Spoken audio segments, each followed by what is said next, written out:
Is that right? That's good.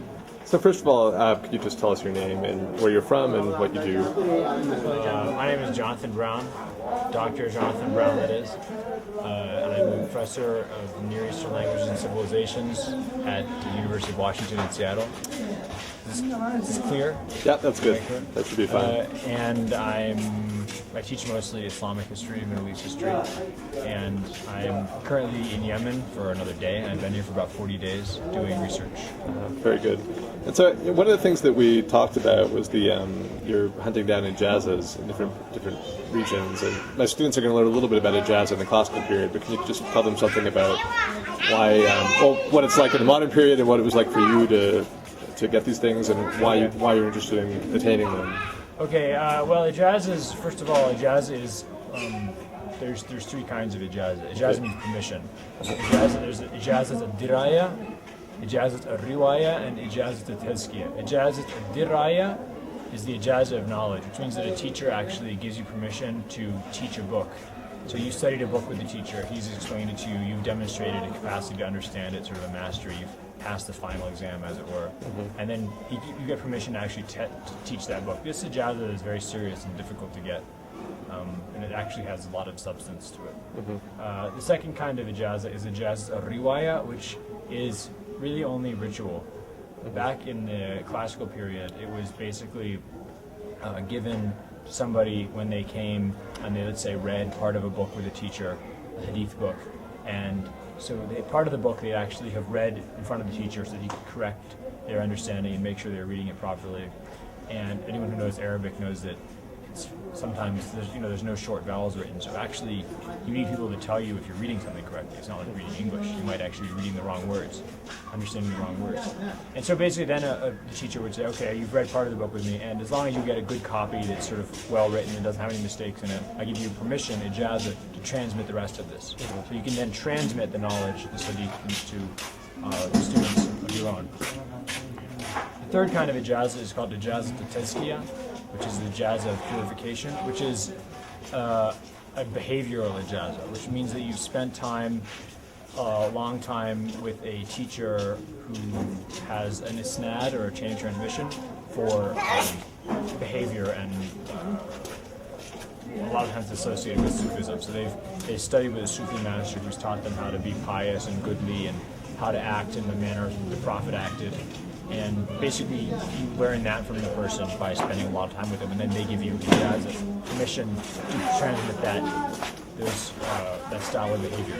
This is probably the most significant in terms of really being important, and it's also the least well-known kind of ijazah. So the kind of ijazahs I was getting here are ijazah to riwaya. So it's basically a ritual ijazah. It has no real point anymore because hadith books have already been published and printed, and everybody knows exactly what's in them. And no one actually transmits hadiths anymore that aren't written down. People still transmit hadiths for ritual purposes, but if they die, for example, or if they don't transmit it, they're already written down in books everywhere else. It's only done for ritual purposes. And this has actually been the case ever since the 1200s of the Common Era, by which time basically all hadiths had been written down. And after that point, as even Muslim scholars would say, like Imam al-Nawawi, who died in 1277 of the Common Era, he said that now transmitting things by isnad is just so to preserve the isnad, that is one of the special features of the Muslim community. So it's basically to preserve this tradition of the isnad. Two, you kind of identify with the great hadith scholars of the older period. You're sort of trying to follow in their footsteps and keep their traditions alive. And three, you actually become part of the chain of transmission that goes back to the Prophet. So,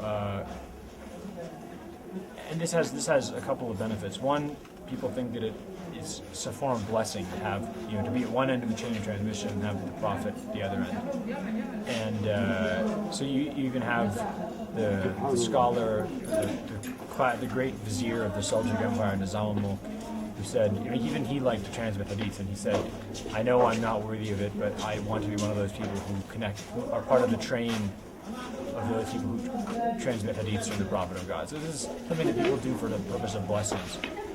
It also is really a form of getting authority and kind of becoming part of the scholarly community, the Muslim scholarly community. In a way, you can think of it as being ordained, or like getting, invested into the priesthood, being connected back to the Prophet through all the great scholars of the classical tradition is in a way kind of becoming part of the scholarly class. And in a religious tradition where there is no priesthood, this is one of the few ways that you actually delineate somebody who's a scholar versus non-scholar, is that they have this connection back to the Prophet through all the great scholars of Islamic history. And one big Muslim scholar, Abdul Wahhab al-Sha'rani, who died in 1565, he was Egyptian, he said that, when you speak with the isnad, the whole isnad moves with you, speaks with you. If you don't have an isnad, you're sort of just speaking on your own, and that's not accepted. Because in Islamic tradition, in the end, all authority has to come from the Prophet, through connection back to the Prophet. So those are the kind of ijazas I was interested in here. One reason is sort of just to take part in that tradition of collecting ijazas, and the second real reason is because I'm trying to collect 40 hadiths with 40 isnads back to the Prophet. This is also a big tradition in Islamic thought, that scholars will collect books of what's called Arba'in Hadith, or 40 Hadith books. This is based on Hadith, which the Prophet said, "Man hafidha ala ummati arba'ina hadithan, fa ana shafi'uhu yawm al-qiyamah." Whoever memorized for my community 40 hadiths, I will be his intercessor on the Day of Judgment. And although the hadith is not reliable, it's actually a weak hadith, it's kind of become a real tradition for scholars. So everybody, you find almost every major scholar in Islamic history has compiled a little book of 40 hadiths, and they have their own isnads back to the Prophet for each hadith. So I'm currently at, I have 4 hadiths. But I have 36 to go. So can you tell me the one that you got in Yemen? Okay, yeah. So I got a couple here. One of them, actually I went to Zabid, which is on the Tahama coast, the Red Sea coast. Don't ever go to Zabid in the summer. Whatever you do not go there in the summer. It is the hottest place on earth. It's so miserable. I'm sure in the winter it's very nice though, so go in the winter. Anyway, Zabid's actually kind of a really important place in the history of hadith and hadith transmission. In that, from the 1500s to the 1700s, pretty much all isnads would go through Zabid. Zabid was just sort of the center of all transmission of hadith. And so I went there sort of to pay my respects to the place and to get, hopefully, a chain of transmission, an ijaza, through what's called, a lot of the hadiths that are transmitted nowadays are called musalsal hadiths. They're hadiths that are done in a certain, always done in a certain way. For example, there's a hadith al-musalsal bil-awwaliyah, the hadith that is always said in the context of being first. So for example, the first hadith you hear from the shaykh will always be this hadith. And I got also in Zabid a hadith bil-musalsal mashayikh Zabid, hadith that is transmitted all through people from Zabid. So I went there and basically got an ijaza from this teacher, which means that I read a hadith with his isnad back to the Prophet, and then I'm now at the end of that isnad, so I can go and transmit to other people. And then I went to, that was the purpose of my trip to Zabid. In addition, I did some sightseeing, and I also sweated a lot. So I needed a lot of electrolytes when I was there. But anyway, then I came here to Sana'a, and of course Sana'a is sort of a center of Zaidi Islam now, Sana'a and also the rest of northern Yemen. So I went and I got an ijaza from one of the oldest Zaidi scholar in Yemen, most oldest sort of accessible Zaidi scholar. His name is Muhammad Islam. And basically, the reason why you want to get hadiths from people who are old is because one of the main objectives is to have short isnad. The shorter the isnad, the better. The less people between you and the Prophet, the better.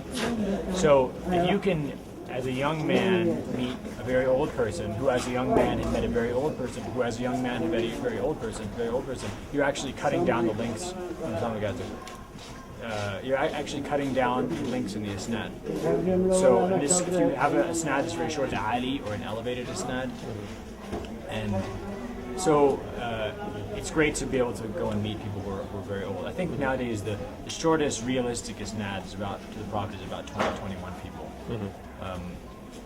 So I read a few hadiths to him, and he read some hadiths to me from a book called Al-Amali al-Sukhra by a scholar named Ahmed ibn Hussein al-Haruni, who died in, I think, around 1020 of the Common Era.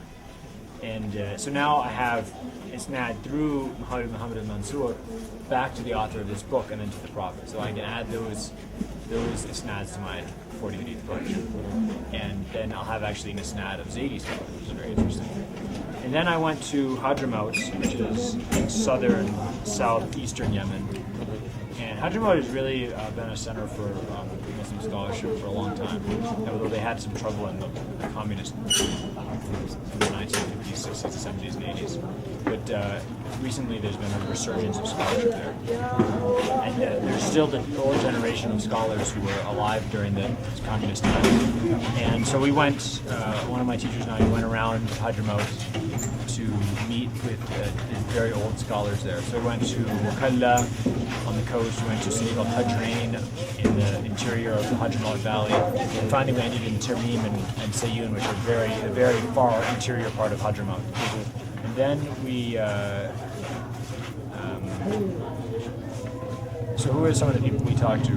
Some of the scholars we talked to were Habib Alawi al-Kahf, who's probably in his late 90s. He's in the city of Hajrain.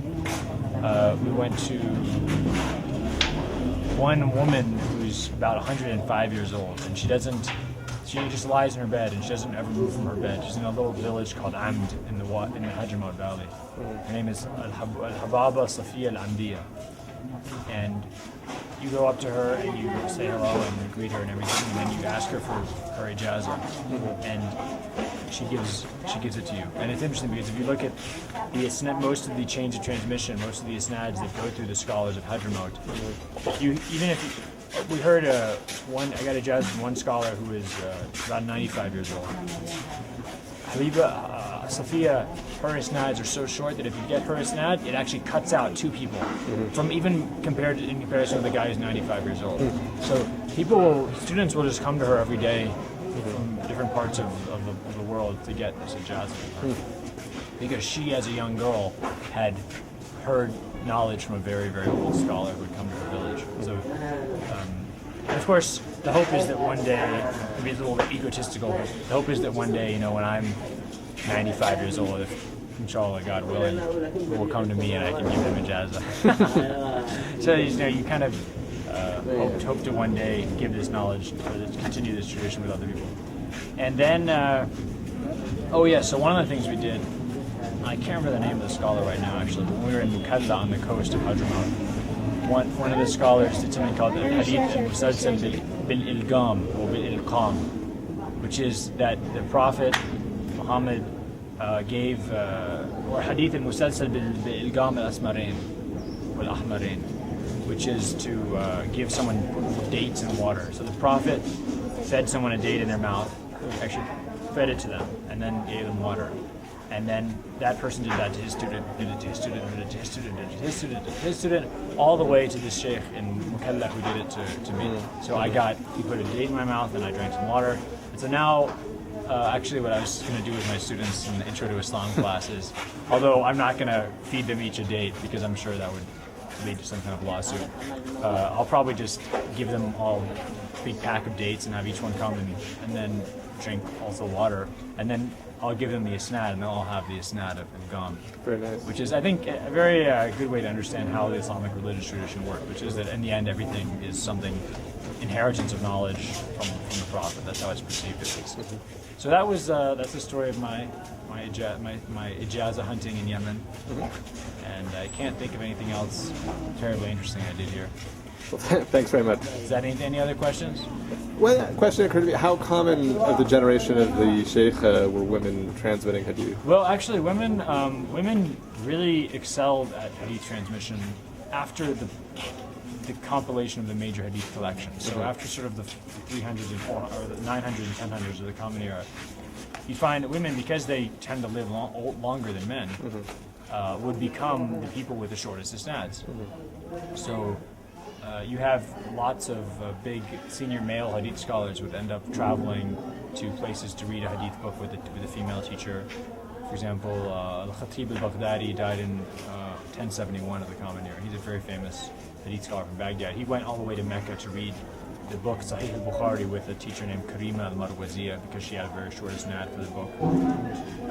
And you actually find, especially after the 1000s, that women play a very, very important role in the transmission because they live longer and they have shorter isnads.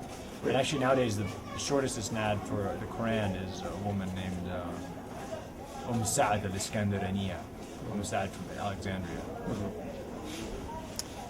Thank you. No problem. Bye.